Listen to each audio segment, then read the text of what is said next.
A Vignette by M.r.James.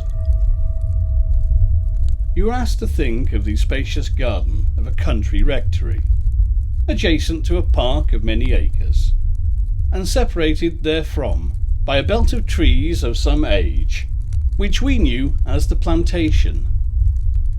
It is about 30 or 40 yards broad.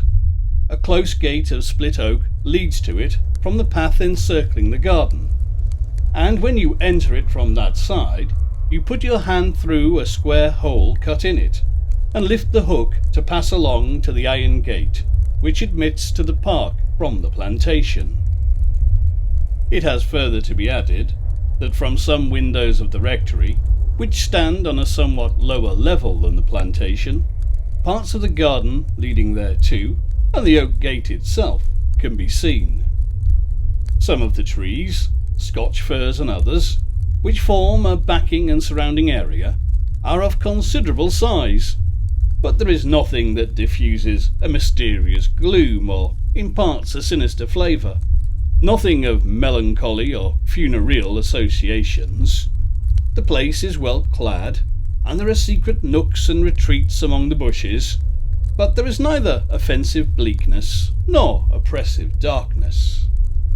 It is, indeed, a matter for some surprise when one thinks it over, that any cause for misgivings of a nervous sort have attached itself to so normal and cheerful a spot.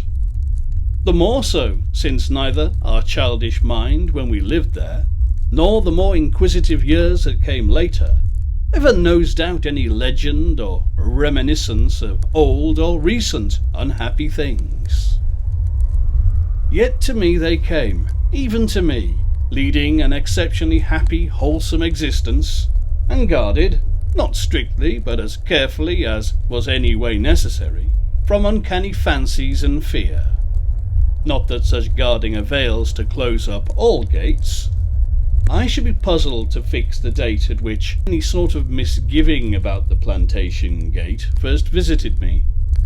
Possibly it was in the years just before I went to school, possibly on one later summer afternoon, of which I have a faint memory, when I was coming back after solitary roaming in the park, or, as I bethink me, from tea at the hall.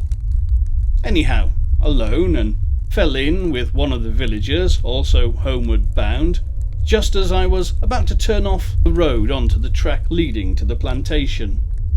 We broke off our talk with good nights, and when I looked back at him, after a minute or so, I was just a little surprised to see him standing still and looking after me. But no remark passed, and on I went. By the time I was within the iron gate, and outside the park, dusk had undoubtedly come on, but there was no lack of light, and I could not account to myself for the questionings which certainly did arise as to the presence of anyone else among the trees. Questionings to which I could not very certainly say no, nor, I was glad to feel, yes. Because if there were anyone, they could not well have any business there. To be sure, it is difficult in anything like a grove to be certain that nobody is making a screen out of a tree trunk and keeping it between you and him as he moves around it and you walk on. All I can say is that if such an one was there, he was no neighbour or acquaintance of mine, and there was some indication about him of being cloaked or hooded. But I think I may have moved at a rather quicker pace than before, and have been particular about shutting the gate. I think, too, that after that evening, something of what Hamlet calls a gain-giving may have been present in my mind when I thought of the plantation. I do seem to remember looking out of a window which gave in that direction, and questioning whether there was, or was not, any appearance of a moving form among the trees. If I did, and perhaps I did, hint a suspicion to the nurse, the only answer to it will have been, "The idea of any such thing," and an injunction to make haste and get into my bed. Whether it was on that night or a later one that I seemed to see myself again in the small hours, gazing out of the window across moonlit grass, and hoping I was mistaken in fancying any movement in that half-hidden corner of the garden, I cannot now be sure. But it was certainly within a short while that I began to be visited by dreams which I much rather not have had, which in fact I came to dread acutely, and the point around which they centred was the plantation gate. As years go on, it but seldom happens that a dream is disturbing. Awkward it may be, as when, while I am drying myself after a bath, I open the bedroom door and step out onto a populous railway platform and have to invent rapid and flimsy excuses for the deplorable déshabillé. But such a vision is not alarming, though it may make one despair of ever holding one's head up again. But in the times of which I am thinking, it did happen, not often, but oftener than I liked, that the moment a dream set in, I knew that it was going to turn out ill, and there was nothing I could do to keep it on cheerful lines. Ellis the gardener might be wholesomely employed with rake and spade as I watched at the window. Other familiar figures might pass and repass on harmless errands, but I was not deceived. I could see that the time was coming when the gardener and the rest would be gathering up their properties and setting off on paths that led homeward, or into some safe outer world, and the garden would be left to itself, shall we say, or to denizens who did not desire quite ordinary company, and were only waiting for the word "all clear" to slip into their posts of vantage. Now too was the moment when the surroundings began to take on a threatening look, that the sunlight lost power and a quality of light replaced it, which, though I did not know it at the time, my memory years after told me was the lifeless pallor of an eclipse. The effect of all this was to intensify the foreboding that had begun to possess me, and to make me look anxiously about, dreading that in some quarter my fear would take a visible shape. I had not much doubt which way to look. Surely behind those bushes, among those trees, there was motion. Yes, and surely, and more quickly than seemed possible, there was motion, not now among the trees, but on the very path towards the house. I was still at the window. Before I could adjust myself to the new fear, there came the impression of a tread on the stairs and a hand on the door. That was as far as the dream got, at first. And for me, it was far enough.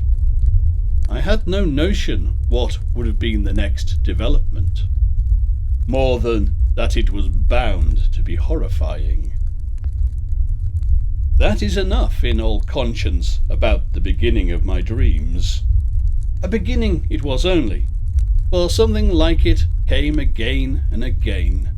How often I can't tell, but often enough to give me an acute distaste for being left alone in that region of the garden. I came to fancy that I could see in the behaviour of the village people whose work took them that way an anxiety to be past a certain point, and moreover a welcoming of company as they approached that corner of the park. But on this it will not do to lay overmuch stress, for, as I have said, I could never glean any kind of story bound up with the place. However, the strong probability that there had been one once I cannot deny. I must not, by the way, give the impression that the whole of the plantation was haunted ground. There were trees there most admirably devised for climbing and reading in. There was a wall, along the top of which you could walk for many hundreds of yards and reach a frequented road, passing farmyard and familiar houses, And once in the park, which had its own delights of wood and water, you were well out of range of anything suspicious, or, if that is too much to say, of anything that suggested the plantation gate. But I am reminded, as I look on these pages, that so far we have had only preamble, and that there is very little in the way of actual incident to come, and the criticism attributed to the devil when he sheared the sow is like to be justified.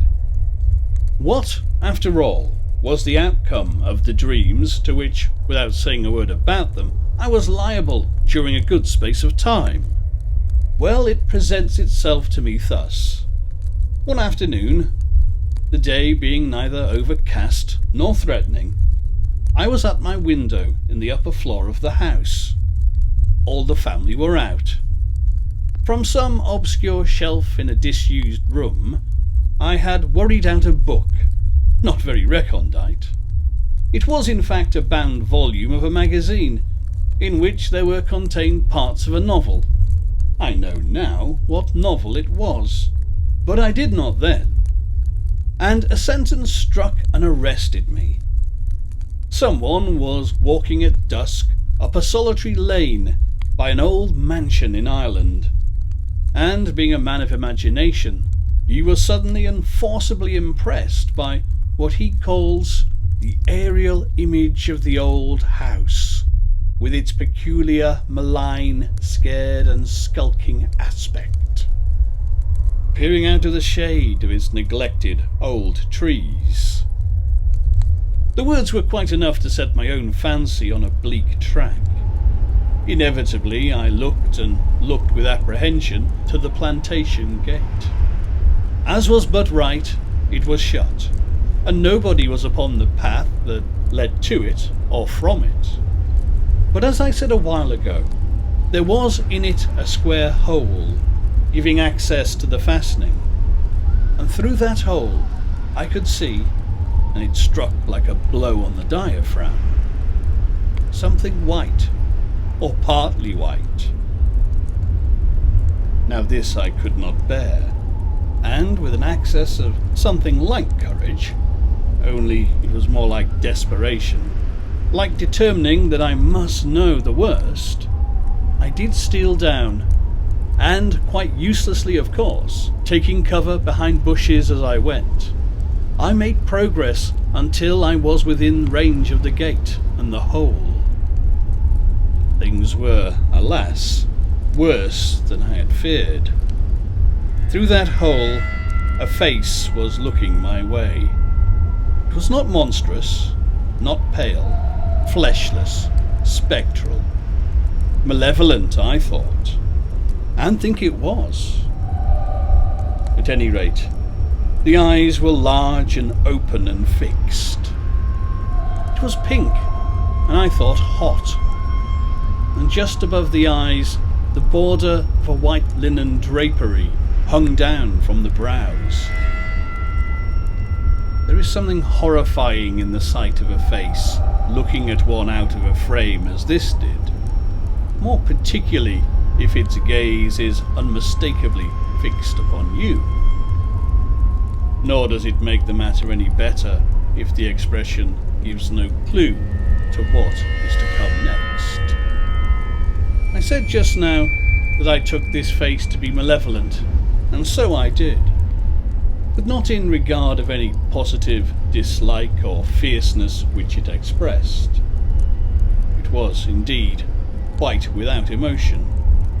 I was only conscious that I could see the whites of the eyes all round the pupil, and that, we know, has a glamour of madness about it. The immovable face was enough for me. I fled. But at what I thought must be a safe distance inside my own precincts, I could not but halt and look back. There was no white thing framed in the hole of the gate, but there was a draped form shambling away among the trees. Do not press me with questions as to how I bore myself when it became necessary to face my family again. That I was upset by something I had seen must have been pretty clear, but I am very sure that I fought off all attempts to describe it. Why I make a lame effort to do it now I cannot very well explain. It undoubtedly has had some formidable power of clinging through many years to my imagination. I feel that even now I should be circumspect in passing that plantation gate. And every now and again the query haunts me. Are there, here and there, sequestered places which some curious creatures still frequent, whom once on a time anyone could see and speak to as they went about on their daily occasions, whereas now, only at rare intervals in a series of years does one cross their paths and become aware of them. And perhaps that is just as well for the peace of mind of simple people.